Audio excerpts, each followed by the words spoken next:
And welcome to What's Your 20? Your host, Carl Figueiredo. Today we're joined with the incredible producer of the century, Marvin Marwah. Hello. Perfect. Firstly, I'd love it if you could tell, for me being a layman, I know I've used this term a lot, but me being a layman, what is a producer? I know on sets there are many different types of producers. Could you sort of outline what it is you do? Yeah, for sure.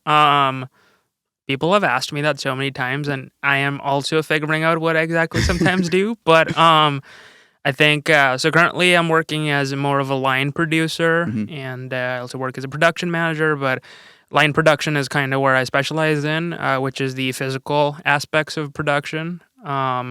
So it's basically dealing with the logistics and stitching that in with the creative aspects. So my job is essentially to figure out with the capital or the budget in hand, how do we achieve with making the product, which is the script, and essentially break down the story into the more finer components. So I deal with finding locations, hiring of the crew, cast contracts, and all that fun stuff. So it's a very physical level of production that currently I'm working at but there's essentially 4 levels of producers, according to me. I know it's changing quite rapidly these days. We have marketing producers, post-producers, all that fun stuff too. So, yeah. Cool. And would I be correct in stating that the line producer is someone who sees the production from start to finish? So you're still there until the post and everything's fully wrapped up? Or how does that work? How long are you attached to the production for? Yeah, well, in my case, I think it depends. Sometimes I get hired for only the on-set production aspects, so I'll start with the show from when the script is locked. I'll stick around with the director. There's oftentimes a creative producer I can work with as well, if I am not the creative producer in that sense. And the creative producer is oftentimes either the writer or even an executive producer or someone that is really there to develop the story of the project. So that's essentially someone that I talk with quite closely, but the financial aspects of the project I am responsible for. I've been on projects where I've been there literally from start to the end, even up till distribution. I've been closely attached. I've also been on projects where I am just there for production. For commercials, generally, I only am with the project until the production of it, and then I sort of move on to the next one, or I'm there, but I'm basically I'm there in spirit. I'm like, please do well. Yeah, I'm basically like that divorced parent that is allowed visitation rights. That's like, how we doing, guys? Yeah, basically, yeah. Perfect. Okay, so talk to me a little bit about so you're mentioning a lot about budgeting. I've heard, and I'm sure this is wrong, especially in the non-union aspect, that every dollar you save of the budget, you get to keep. What is it with this budget? If you go over a budget, is that something that is is it out of your pocket? Whose pocket is it out of? Can you talk more about this budgeting? Yeah, I personally have never really worked on a project, nor do I really give that advice out that every single dollar you save goes into your own pocket, simply because you actually never save any dollar. There's always a place that dollar can go to. Not just for film, I think any business. If you're saving something in production, well, that should maybe go towards post-production. If you're saving something in post-production, maybe that could be used in distribution. If you're saving something in distribution, maybe that can go towards your own production company. So that dollar can essentially go, somewhere. I think a smart producer or a good producer, or even when you're starting out, I think you should always ask yourself, what do I want to make off of this project when you're budgeting? Because when you're budgeting, you're also kind of figuring out what's a level of pay that I can take from this project, because you need to sustain yourself. You need to pay your bills. And then essentially after that, really treat that as its own production, or like a startup, right? Where you're essentially budgeting out all those aspects. So I never like to say that you can take that as a bonus Mhm. because we shouldn't really be in that mindset. We should always, I think, focus to put the money on the screen. So you should really get that, I think, clear cut. So that was a learning opportunity Yeah. for me personally when Yeah. I started off as a producer. In union world, it's very different. Yeah. It sort of is a corporate entity where they will take that away, and Mhm. in those cases, the line producer PMs can even get a bonus Yeah. if they save certain funds from that episode or the project. Yeah, So. got you. But like in the non-union sense, it's definitely something we should look forward to building your project, because it's been mentioned a lot on this podcast. Every single role is just trying to elevate the project, and even a producer should be doing the same thing.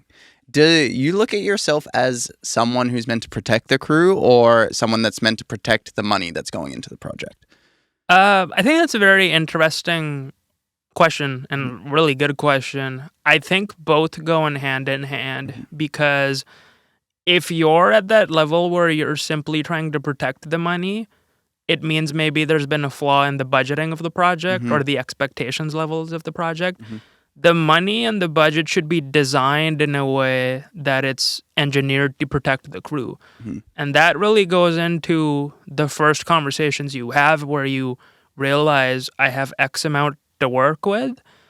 What can I do with this X amount to tell a really amazing story, as Mhm. opposed to I have the budget to buy a 6-pack for my friends and I decide to buy a really expensive champagne bottle. Well, Mhm. that's not going to work, right? You're going to be stretched for Shorting yourself. money. Yeah. So I think a good producer in that sense, when you're designing that budget should be a very realistic expectation of this is how we can make this product properly, safely, effectively, efficiently, and we can like match industry standard. Well, union non-unions have very different rates, but at least we can afford to pay our crew something that they is worth their time. Yeah, because I think at the end of the day, no matter the budget, the same amount of effort and work goes into either of them. Exactly. And just knowing, like giving your crew that sense of self-worth, where it's like, look, man, like, even if you have to take a pay cut on this, eventually I want to be able to help you out or get you to that next level as well.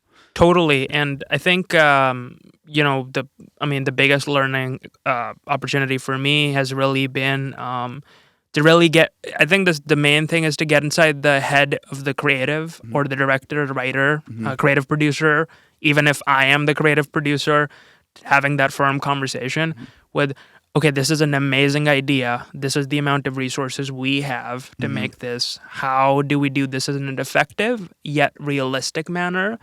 Because it's not just protecting the crew, it's actually protecting your director and your creative in a sense that they don't feel bogged down every time they have a vision or an idea where you're like, look at the checkbook, so that's kind of where I really strive for, where you're basically it's like a fine balance. No, it's interesting because it is always that managing of expectations.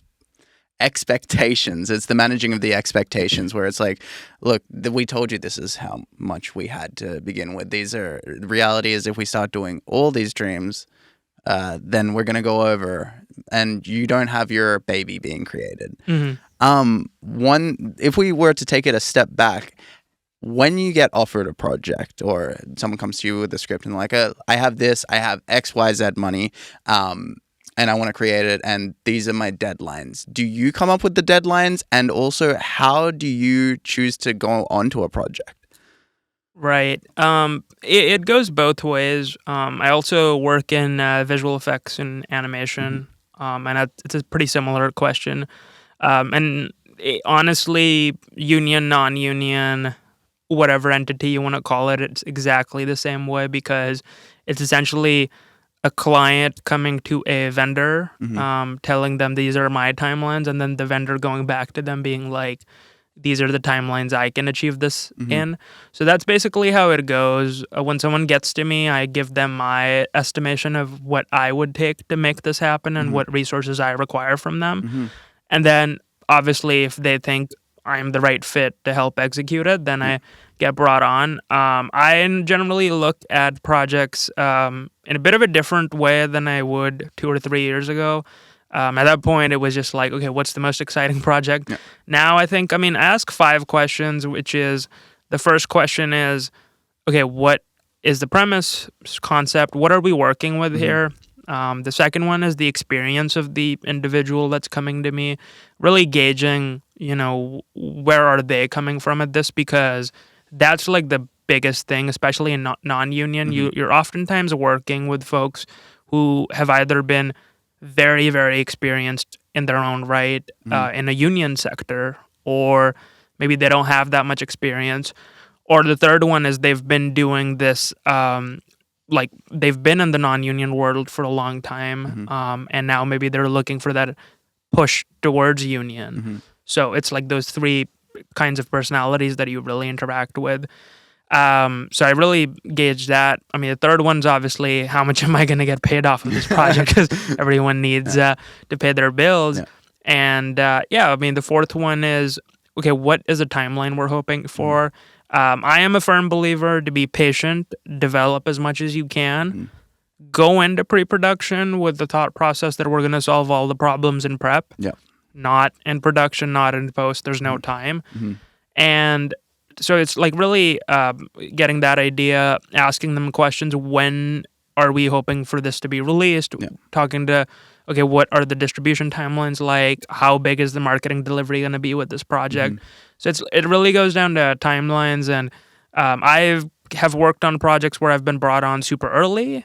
Also on projects where it's been a little too late, where you're just kind of like, okay, this is going to be a wild rodeo. Yeah. And so it's gauging that. And then, I mean, the last question I like to ask people is, what's in it for you?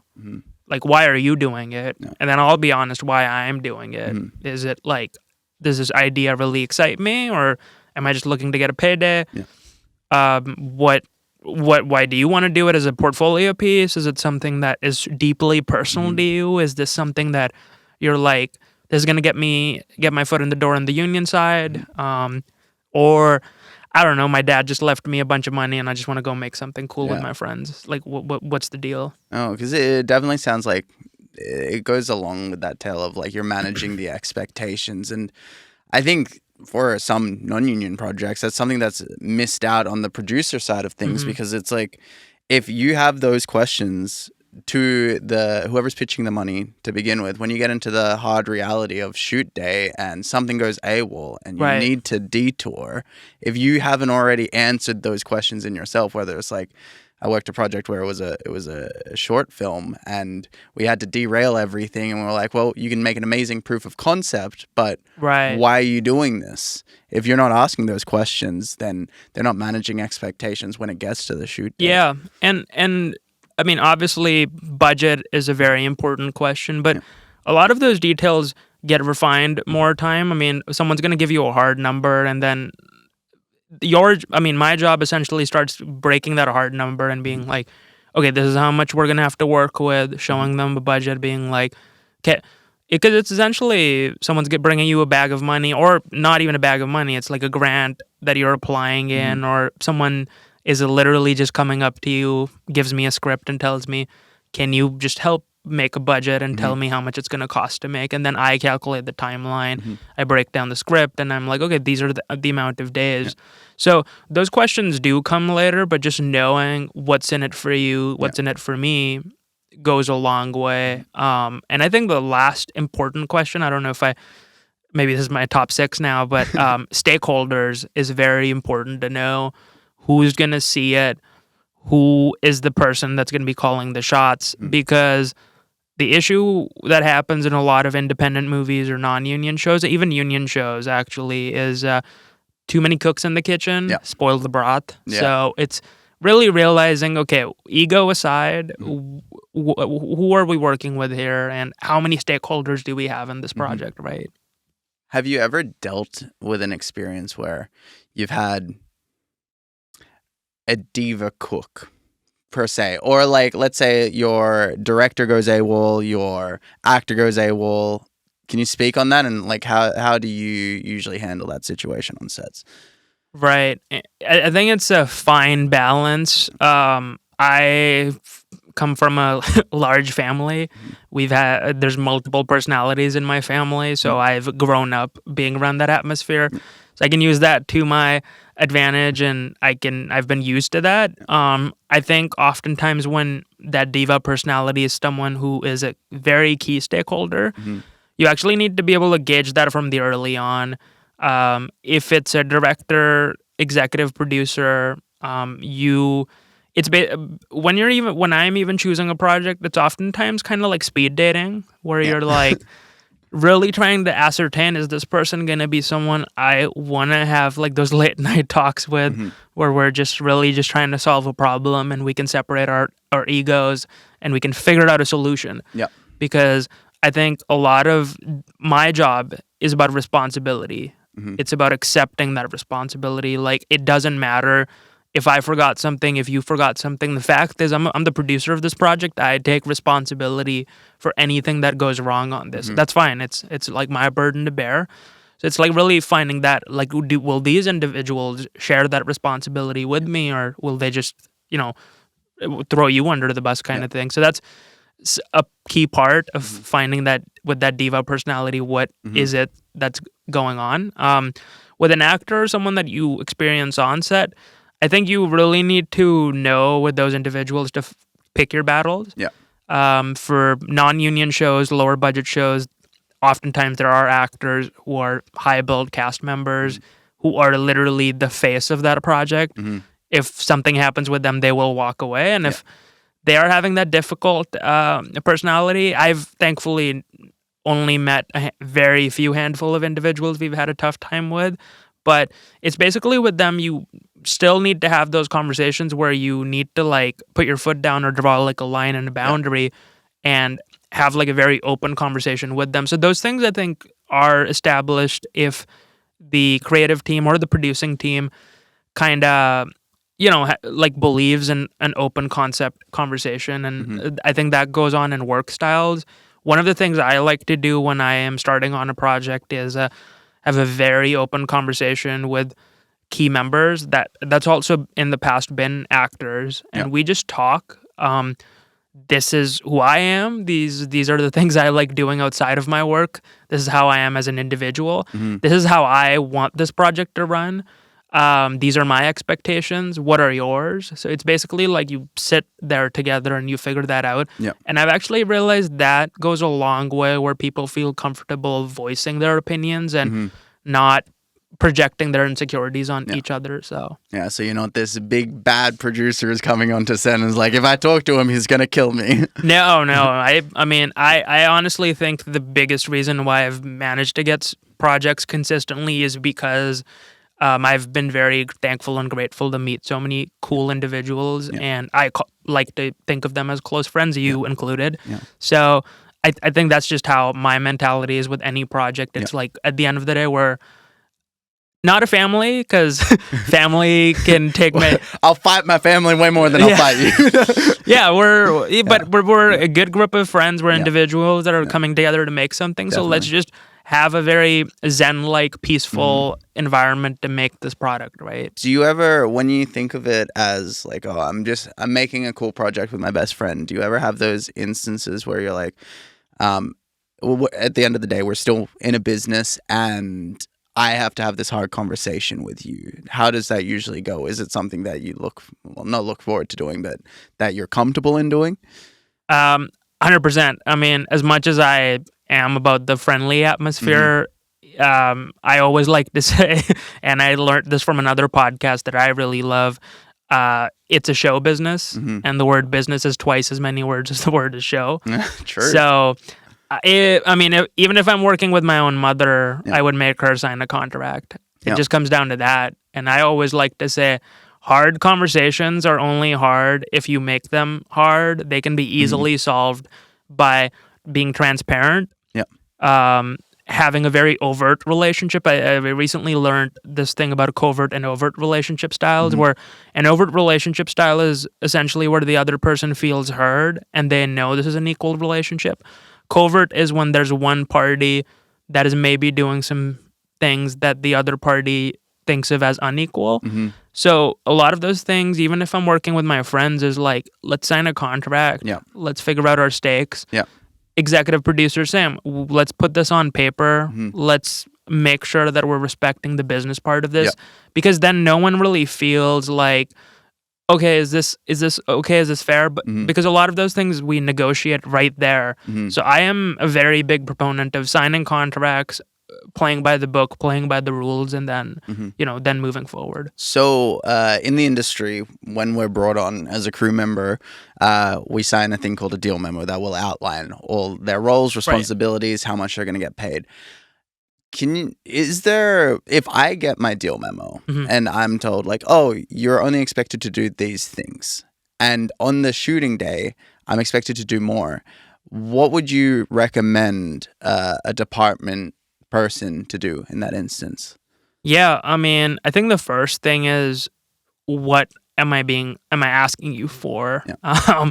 Believe it or not, I've had conversations where people are like, oh, where it's like literally like, oh, I'm supposed to be going to grab this random little thing on an errand. Mm-hmm. It's not part of my job description, where Yeah. you're like, okay, no worries. Like, it's literally a paintbrush, but no Yeah. worries. We'll figure it out. Yeah. Or I've been in also situations where it's a very valid concern and it's someone that's flagging, I am not equipped to do this. Mm-hmm.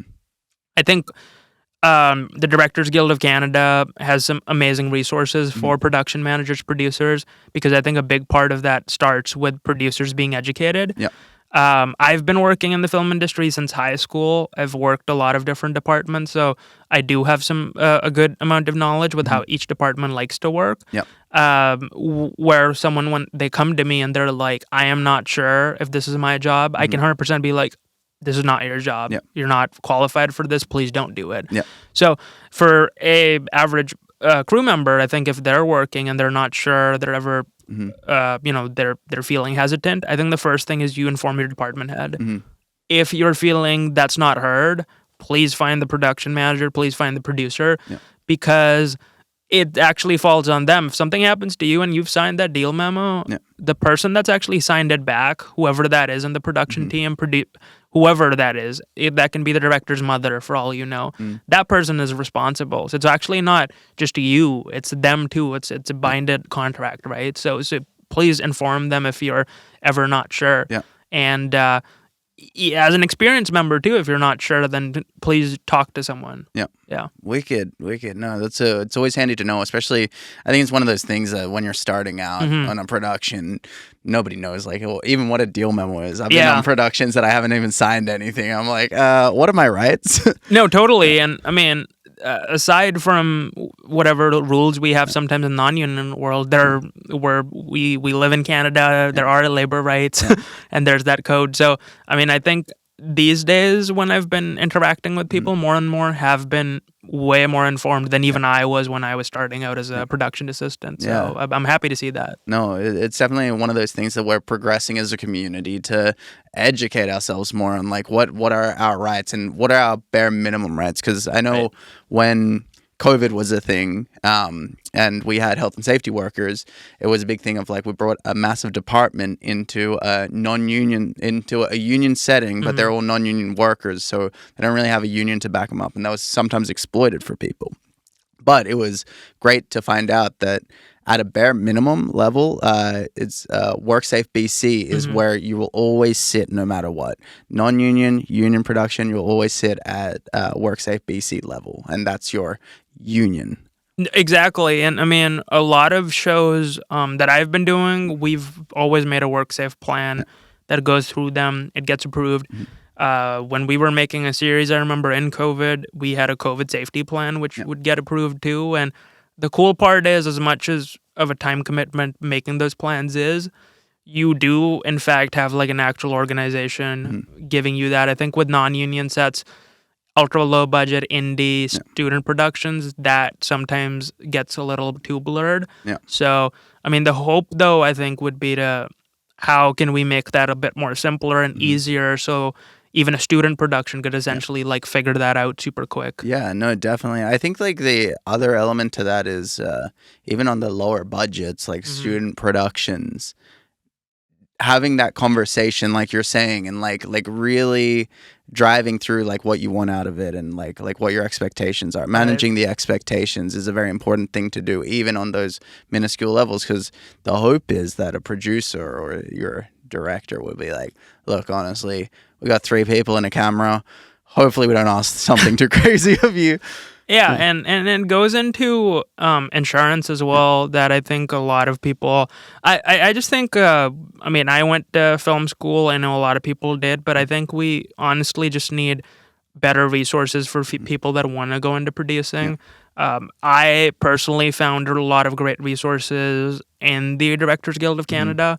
I'm currently a member, and I've gone through a lot of their courses, and that was really cool, but it also started making me think that we actually do need to have some more courses in the admin side, quote unquote admin side of film, just to teach up and coming producers how do you get insurance? How do you budget for that? How do you design a budget? How do you break down location permits? Like, because those are things that I think aren't the more like in the limelight, but very much take from your budget on a daily basis. One thing I would love to ask you is, with your experiences on the lower budget productions, I always think of like the producer and even the AD, more or less. Every role that's not completed on set sort of falls to the producer. Right. So this is, for example, like when you're creating the production, it's not just let's bring everyone together. It's you've got contracts that you need to get signed. You've got locations you need agreements for. Right. Can you speak a little bit more on that? And like is that your interpretation, or what do you see as, I guess, what's the minimum number of producers you need, or what are you happy with taking on board? Yeah, I think a lot of it just goes into I've been on projects where sometimes it's an ego thing about who's getting credited. Yeah. I think having too many producers isn't a good idea, but also if you're literally by yourself and the project is literally something that you have multiple locations, you have agreements, you haven't even hired a location manager, then you best be prepared that, you know, you're going to devote a lot of your time to this project, and I mean a lot. Yeah. I have always found I love working in production teams, producing teams. Frankly, I think the best kind of work relationships are when you have 2 or 3 producers helping out, and you know you're sharing that credit. I think that is the way to make low budget productions happen. Definitely. On union side, high budget productions, I mean, there's no shortage of producers, and oftentimes it's like 4 executive producers. On commercials, it can happen too, but I think on lower budget stuff, if you literally have your friends helping you with these things, then please give them a title. Yeah. Everyone deserves credit. No. Just because when you get into it, you're actually going to realize you only have a limited amount of bandwidth. And I always like to tell people in prep, there will be days when we're going super slow, and then there's going to be a week left, and you're just going to be like, I need this, I need that, I need this. And so having that and really figuring out a good pipeline and a workflow system is very key, I think, to a production. Yeah, so it's a lot of that scheduling and Totally. And having calendars, I mean, just like tracking that workflow, I think goes a long way. Definitely, because especially if someone plans something, they're like, by the way, here's a meeting that you didn't plan for, and you have a dinner. You're going to make someone really upset. Yeah, or just figuring out these are the key aspects, even if you're literally putting them down in a notepad and you're like, this movie is a cowboy movie where we burn a couch. Okay, we need a couch. We need cowboy hats probably. We need a house. Okay, these are the key things. What are the key things now we need for these things? Where it's like, we need to go to a furniture store. We need to go to Facebook. So it's really like putting that down and even a whiteboard. When I worked with an amazing producer, their name is Gil Netter, and they actually said it the best. They're like, half the time it's like trusting your gut, but having like that team that can give you the confidence to trust your gut. And I really believe in that philosophy too. No, wicked, because it is, and again, this is something we've mentioned a lot on this podcast. We're in this collaborative environment, and even just like if we nut it down to just like the production department. You have a whole team of people that you Mm-hmm. can rely on. And if you're not sharing that information within your team, how are you going to share this or be expected to share this information with the rest of the departments? Totally. And I think also when you're budgeting, keep that in mind. Don't be too greedy sometimes. If you're paying yourself a fair amount, spread that out a little bit more, because I think the other thing is, as the budgets sometimes start increasing, I've never been in that category, but I have seen individuals where you'll clearly be able to tell that this production probably has a decent-ish budget, but why is the production department so stretched thin? Yeah. Like, so spread that around, get some more talented people. If you have more money to play with, try and get that higher level talent, because you actually will see a difference. So that's the other advice too I give like young producers or up and coming people. Like really look at your resources and try and find like a great person for this role, not just department heads, anyone.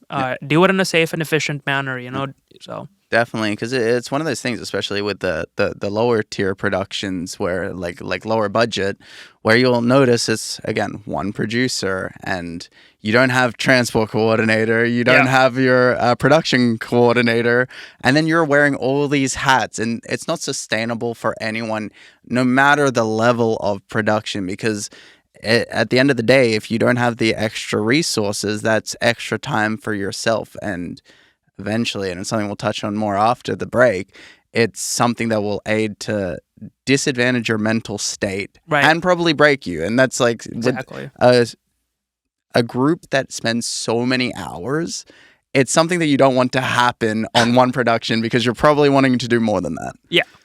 Awesome. Well, anyway, we're going to quickly break for a couple of minutes, and then we'll be right back with Marvin. Awesome. And we're back on this And we're back on this half of the episode with my man Marvin talking about producing in a non-union indie sense. So, we've talked about many things already and like how you operate as a producer. But if I was starting out fresh out of film school and I was like, feel like producing, I had a good time producing at film school, where do I go from here? How do I pick up projects? How do I get recognition? Yeah, totally. I mean, I think most people that want to become producers start immediately producing music videos. I've seen that sort of sometimes can lead into making commercials. So my main advice would be, even if you necessarily don't want to do that, you want to go in narrative, really start by asking yourself, what do I want to do in the next 5 years? Start from there. I think the big piece that I would also say to people is, especially producers, think of yourself as a business and really invest in yourself, make that portfolio happen, make that website. Yeah. I think the other piece of advice I would say is, it might suck, but just do it for a little bit even, is just go on a union set and at least work as a production assistant, just for a little bit even, because I think one thing I notice in a lot of non-union productions is they don't really have a workflow or pipeline built in properly. One thing I like to do with non-union shows, because I've worked in union productions, in the production department even, is I really like to institute a not union-style pipeline, simply because it works. Yeah. So that's just something I would recommend to producers to learn, because an effective pipeline can go on even without the individuals constantly needing to be there for that. Yeah. And I think if, as a producer, you can institute that, you've won half the battle. So yeah, for up-and-coming producers, I would say understand that production pipeline. Most importantly, make connections, get some friends on board, because they will effectively be the people you'll be making a lot of projects with. Yeah. Just be nice to people and just be passionate, support other people, they'll support you. So it goes both ways. No, definitely. And it's like, you scratch my back, I'll scratch your back. But it's very important about putting in the hard yards on the union, like even as a union PA, because they have these strategies in place for a reason, and years of effort have been going into this to make it a finite craft. Yeah. And it's exactly what you were saying. I think I was talking to you about it, where when you're in the union, if a problem arises, the problem is fastly addressed and fixed. If it happens on a non-union project when you don't have those policies in place, it can really derange your whole project. Totally. And I think one thing that unions do have, in the union side has, which I think any side can have, I also like to institute that in commercials a lot, having that chain of command. Yeah. I know some people think of it as a military operation, but it really does help nip the problem in the bud super fast. Yeah. I'm a big soccer fan, and I was recently watching this documentary about Newcastle United, and the manager said this, and I really think most producers or directors even should take this moving forward. I use this philosophy a lot when basically they were asked, do problems stress you out? Do they make you anxious or worried? And he basically said, worry is in general is something that's not in part of my job category. I'm not allowed to worry or feel anxious. Yeah. And essentially what he was saying is when a problem arises, we need to solve it. Yeah. So that blame game, that worry, it goes out the picture. And that's something I really like in the union work structure that I try and institute in a lot of non-union shows where I work at, is have that chain of command, solve that problem, keep it isolated. Don't like bring it out to your department heads or your director. No. If they don't need to know, then they don't need to know. Just solve it. Move on. So that's just an important piece that I've learned. No, that sounds like something very valuable that the new generations can take on, because it's one of those things like you've got a finite amount of time. Yeah. And if you're bickering about who's at fault, then you miss your day, and then there's no extra money coming in to give you an extra day's worth of work because you tried to solve some shit on set. Totally. And it just goes back to, I recently had a conversation with a co-producer of mine. We missed something, and it was almost like we found ourselves in this conversation where it almost seemed like we're going to that place where it's like she said, he said. And I said, doesn't matter. I think both of us agreed. It's our responsibility.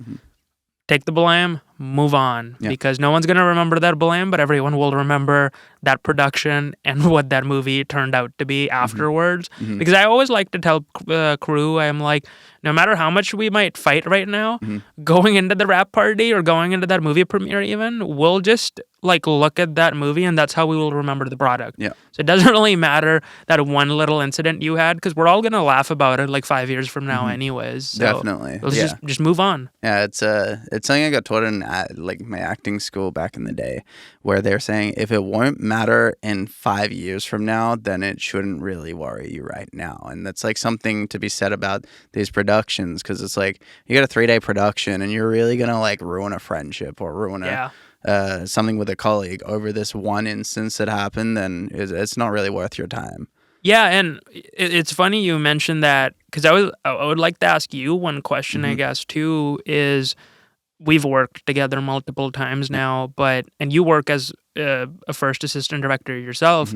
What is something you look for in a producing team, and what do you look for? Like, what's the ideal producing first AD or even a first AD director relationship for you? Yeah, so actually one of the things when I'm hired onto an indie set is I'll always say to the producer, like I'll do what you were talking about, like managing their expectations and saying like, okay, well, this is what I expect out of this is what I can bring on board, and these are my if you do this, I will walk away. But more so on that, I just say that I like to run a no bullshit set. Like I'm going to be 100% honest with you. If we're going overtime, I'll tell you and I'll come up to you. If I can't solve the problem, I'm going to come up to you.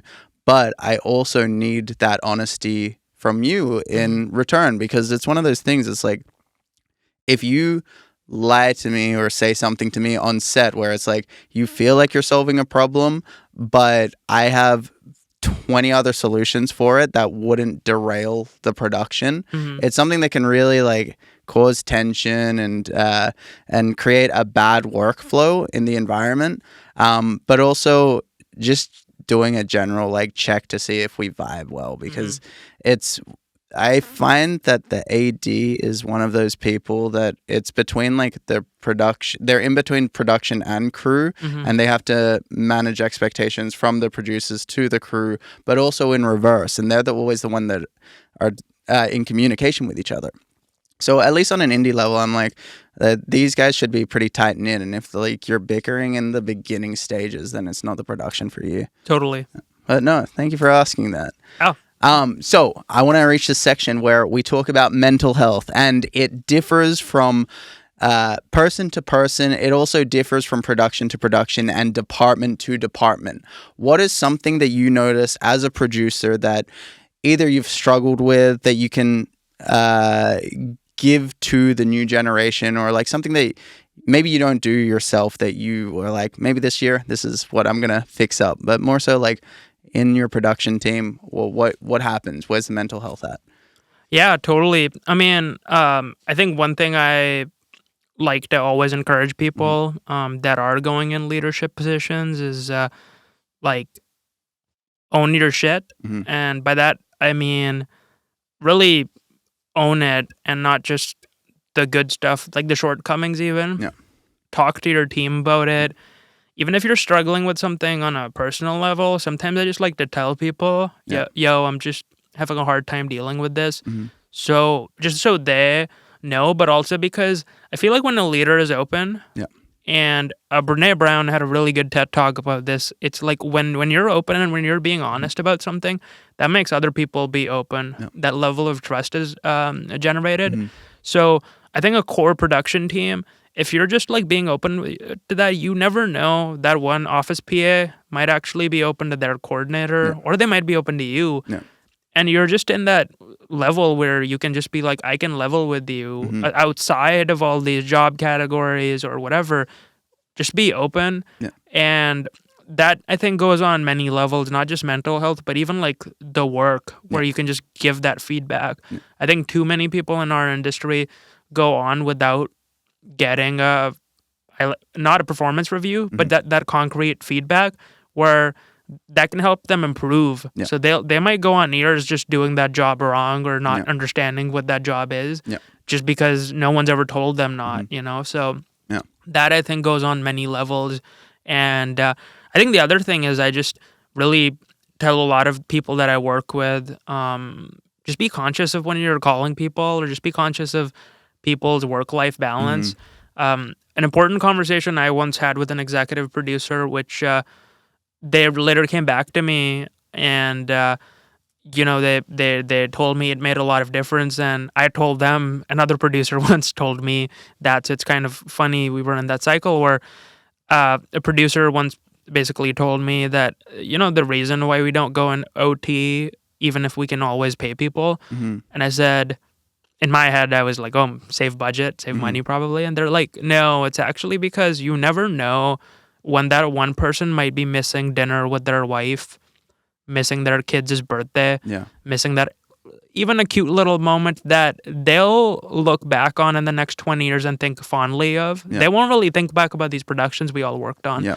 So they just said, like, that's why we value time so much. It's not just because, like, saving the budget, saving the schedule. Sure, those things are important too, but it's mostly because respecting the workers' time, or respecting the people that are helping make this happen, because their lives outside of this are far more important than the production, because they are human beings, and they have relationships that they need to nurture and support. So that's just something I encourage people, like understand that work-life balance and work at it. And it's also been something I've been valuing a lot recently in my life. Yeah, no, definitely. Does your relationship with your family outside of work, is it something that you look towards improving, or how? Because in the film industry, we do, like, again, 12-hour days, and I'm sure producers are working before we get to set and after we get to set, or even once we've wrapped the project, your mind's still spinning with this. Right.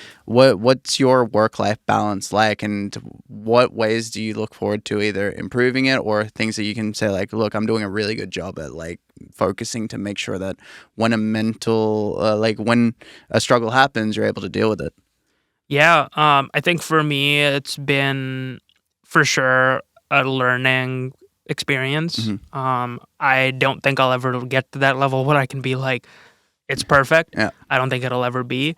But every year, I think I do strive for it. I think family, friends, and those things are extremely important to me and in my life.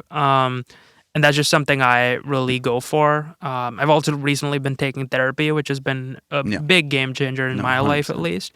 Um, and yeah, I mean, for me, it's as a producer, I think, and maybe not just a producer, but a individual. I think the hardest thing all of us will ever do is controlling our thoughts. Yeah. So that's been the biggest thing for me is recognizing that this part of the brain now needs to be shut off for a few. Yeah. Because look, there's a beautiful dinner on this table. Yeah. All these people around you, your mom, your dad, partner, whatever is all around you. You know, be grateful for that. Yeah. So I think that is the biggest thing. I think I recently read this quote which says, oftentimes the past might bring depression, the future brings anxiety, but the present, that's the gift.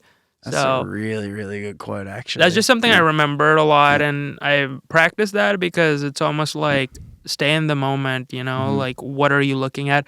Because I find if I'm sitting here with you and we're having a great conversation, in my head I'm thinking about this budget. Yeah. Maybe, yeah, sure, maybe I'll like help that might like help me solve a problem. But it might take away from the fact that I am like sitting here right now with you in the present. I actually don't know what might happen 5 seconds from now.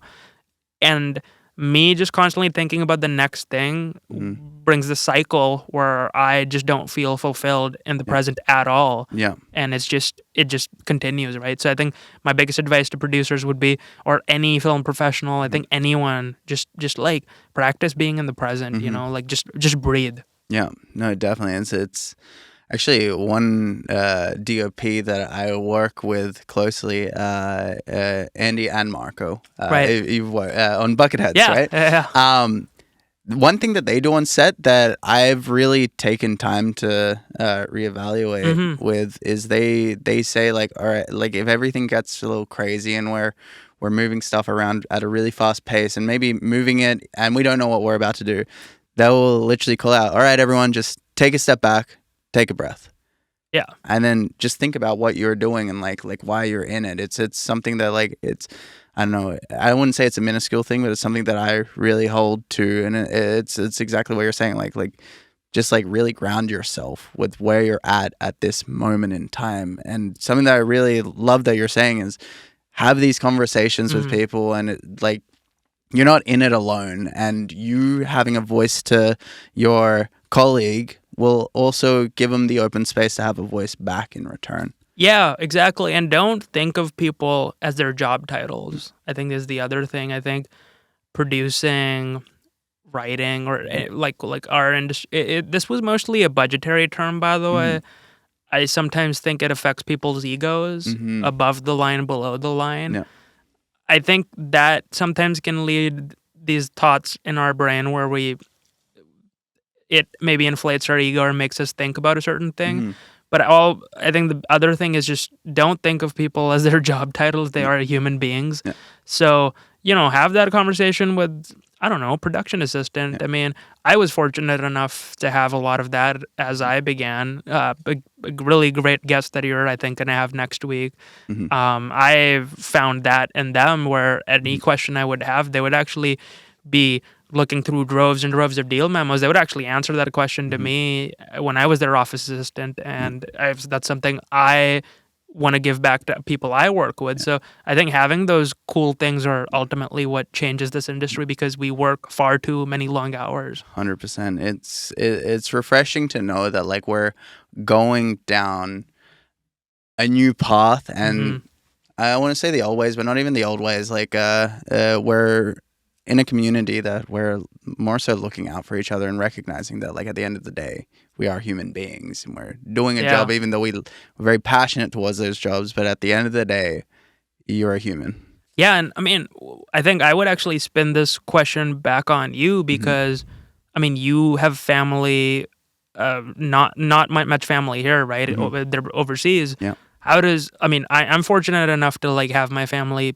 It's a small family, but close to me in this province. Yeah. How is your experience like managing that? Honestly, and it's not something that I've thought about too much, but it's something that I struggle with, not talking to my family overseas as much as I should, because I've been very fortunate to find family and my friends over here, as well as like my relationship Mm-hmm. and her family, that I look towards them as my safe haven, Mm-hmm. and I'll bring up problems with them. But it's actually, I'm really glad you brought that up. It's something that I should do more, because like these people have given so much time to me, and I should give time back. But to answer your question, I don't talk to them enough. Oh.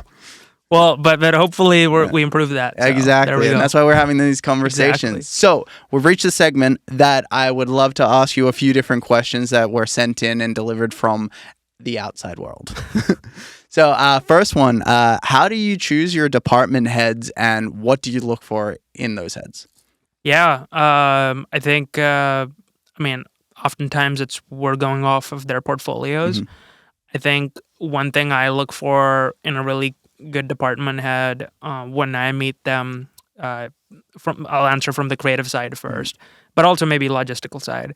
I think at times, and this was a revelation to me a couple of years ago when I worked on a project. It taught me a lot.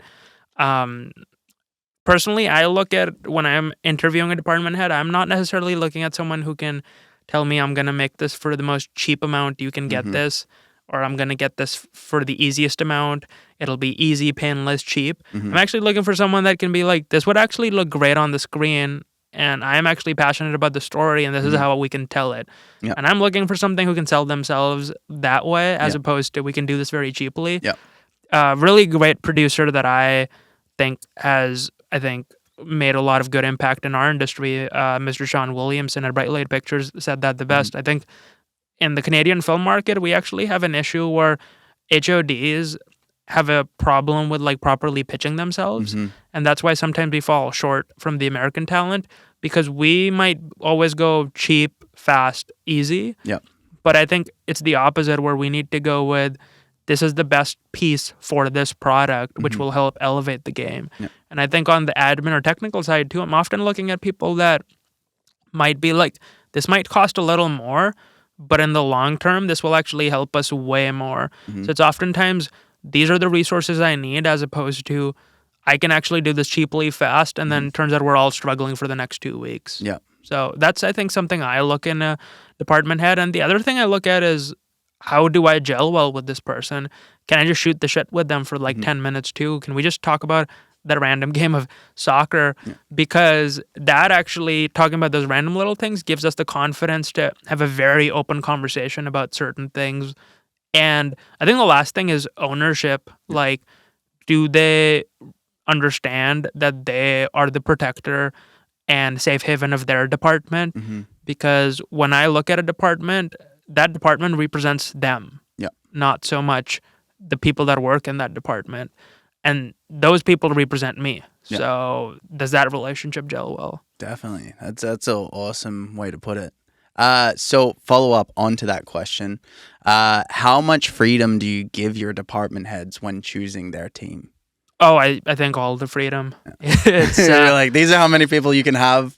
Go for gold. yeah, I mean, I think I think it's more like, how many people do you feel you need? Mhm. How many people can I provide you? Yeah. Let's meet in the middle. I don't think you should ever be like, you can have X amount of people. Yeah. If you don't know what that day-to-day is. Because I think as producers, oftentimes you're looking at a big picture of the project. Yeah. So many moving parts, prep, production, this. But for that art director, they are just concentrating on those sets being built. Hell, they're maybe talking about a paint being sourced. Yeah. And for you to tell them these are the amount of people you're going to get, as opposed to them giving you a list of their bid days, or being like, this is how much crew I need. Yeah. And then you can have that conversation, but at least give them that ground to bring you that first look. I think too many producers that are starting out get super anxious when they get that preliminary budget. Yeah. Whereas you should look at that and then be like, okay, let's chat about it. Let's meet in the middle. I have these many resources, as opposed to you going and being like, you got X amount of money, stop it there. Because then that just kills creativity. Yeah. But you need to let these people like flourish and like nurture that, you know? So I think the important part is it's very much a fine balance. 100%. 100%. What's the most fun, enjoyable part of your role? Ooh. Making the budget. Yeah, I mean, I love bringing people together, and I love pitching. I actually really enjoy hiring HODs or even the audition process. Development is something I really love too, talking with the writers about what it could be, what it can't.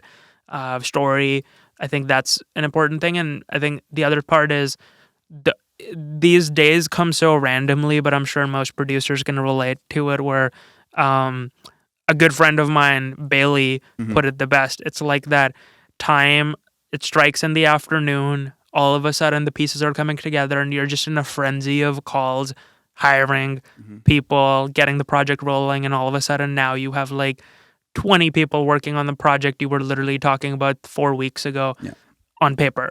So I think that's the coolest part for me. It's like bringing people together, having those, like that process of like pre-production when you're like getting into that mode. I really enjoy that. I love just bringing people together in general. I think the other part I love is working with my friends. I oftentimes will find myself work with the same people over multiple years simply because I really value those relationships and I nurture them. And that's just something I really enjoy. I love like going to set sometimes doesn't really feel like work because I'm working with friends. So. No, and I think that's one of the things that's like really driving our community right now. It's like at the end of the day, you put I don't know, like 60 hours plus in a week to a project, and you want to do it with the people that you cherish because at the end of the day, it makes it easier. 100%. And fun community. Next one. What is the most expensive aspect of most projects? In my opinion, in my humble opinion, it's two things. I think it's construction of, and if we're just talking about physical production, I know most people think cast and stuff. For sure, they're very expensive, but maybe I'm gonna hint at aspects that you didn't think might be that expensive. I think it's three things. It's locations, construction of sets, so like those things. I think the third, actually, I'll add two more things. Fuel, gas. That's an interesting one. I never even thought about fuel or gas being, Yeah, when you have multiple trucks, cars, Sprinter vans going around, that can add up quite a bit. I think the fourth thing is garbage. Yeah, especially in like non-union, like just getting rid of your garbage. Where does it go? I know this one location manager. I love working with this guy, and he always gets stressed by the lunch. And I never questioned him until we worked on a project where we had, I think, 250 people or something that day. And I remember I was just looking at the cost of disposing all this garbage, and I was like, wow, this is gonna come out to be a lot. And gas too. And I think those things are so important. And I think that would be one advice to any producer. If you're starting out and you guys are filming outdoors, first thing you should be thinking about is power. Where are you getting that? Because generators, trucks, all that fun stuff do require a lot of gas. And how does it get to the set? Which is a whole other process in its own. Have you ever been on a project that collapses / runs out of budget before it starts shooting? And what causes that type of implosion? I have never, thankfully, and I hope this never happens, been on a project which runs out of money even before the first day of shooting. I have been on tighter projects and projects that are very much, you're just kind of praying to God every night this goes through. I have, though, been on projects which just don't get enough traction or development falls flat. They don't get the financing they need.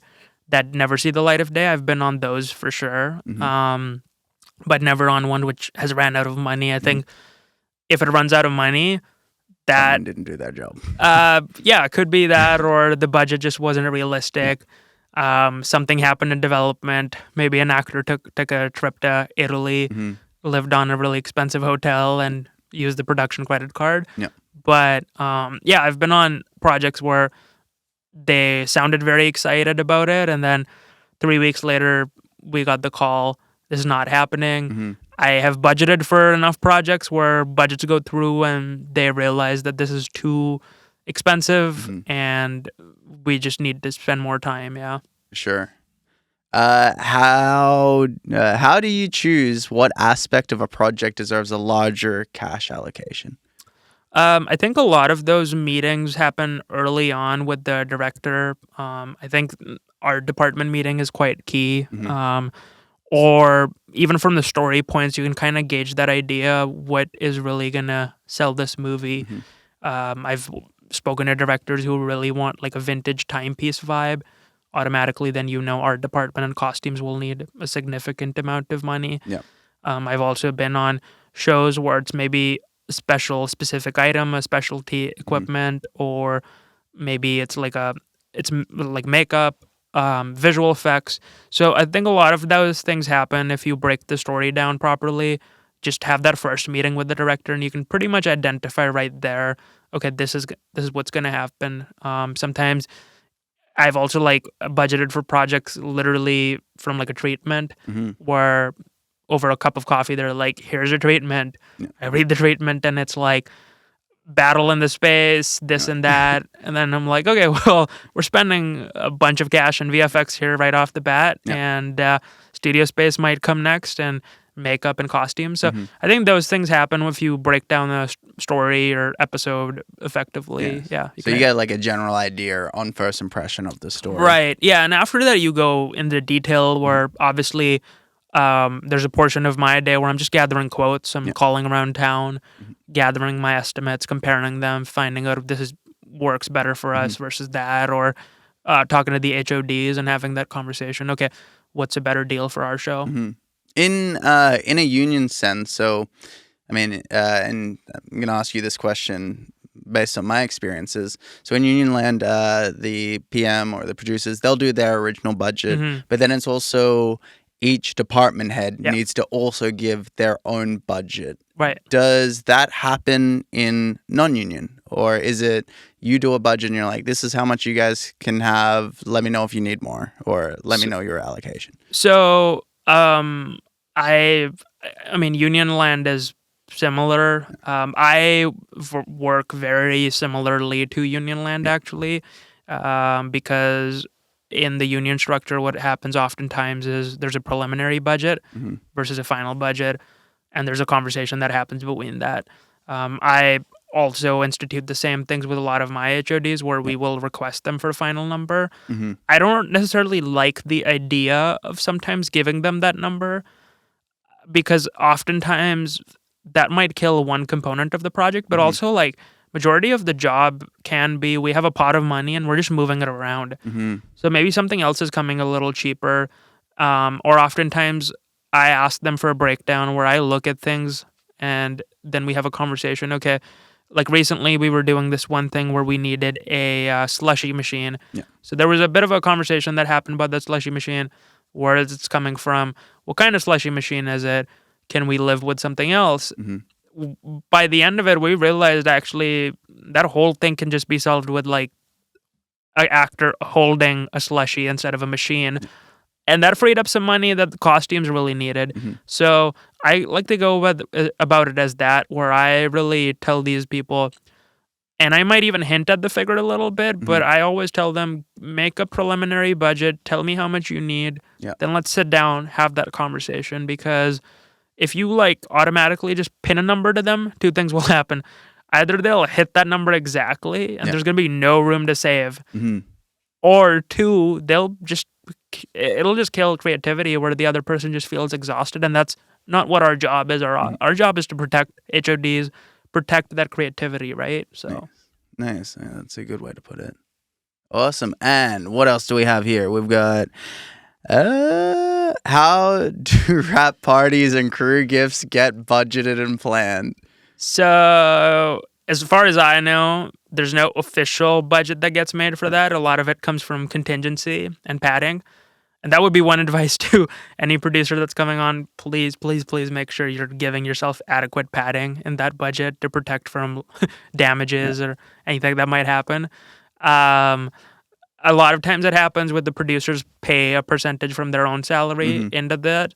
I've worked on union shows where the cast and producers will pay a little amount for the rap party. I've also worked on a project where a really big shot executive producer just funded that party completely by themselves. On the union, non-union side, we sometimes deal with a production leftover that doesn't necessarily need to go in post-production because the post-production budget is a separate deal. So we just use those funds to have a wrap party. There's no official place we put a party, quote unquote. But gifts do get put into the budget sometimes. But majorly it's whatever's left over, or a couple people are like, we'll pitch in this together. Yeah. Okay. Awesome. Well, thank you so much again for coming on What's Your 20. I really appreciate the input and the advice that you've given to the next generation, and hopefully the viewers are able to take something back from it, and at least they know where to go from here. Yeah, no, thanks for having me. This was awesome, and it was super fun, and if I really hope this encourages more producers to kind of step into the vein of filmmaking. I think we have way more outlets than we ever did now. Definitely. So it is the perfect time to go out and create something with your friends. Yeah, 100%. And if someone is watching this and they want to hire you, where do they send a message? Yeah, totally. Well, my Instagram is at Marvin Marwah, so it's super easy to get a hold of. My website link is right there, so my email's listed on there. You can approach me. If you're sending me a script, I can't promise I'll read it, but I'll at least have a conversation with you if I have the bandwidth. But that's kind of in a nutshell. Email me. Don't flood my email. And please don't send me ideas from ChatGPT. Perfect. And lastly, what can we put at the end of this video? Do you have a demo reel? Do producers have that? Should I just put your resume at the end of this? Do you have a piece of work that you're really proud of? Yeah, totally. A demo reel would be great. I do have one. It's cool little thing you asked, actually. I don't know if many producers do. I have a website. That's my portfolio. But if you're up and coming, I would strongly recommend build a demo reel or a portfolio or website at least. It goes a long way. Awesome. Well, thanks once again, my man. Pleasure as always. I'll see you on the next one. Thank you.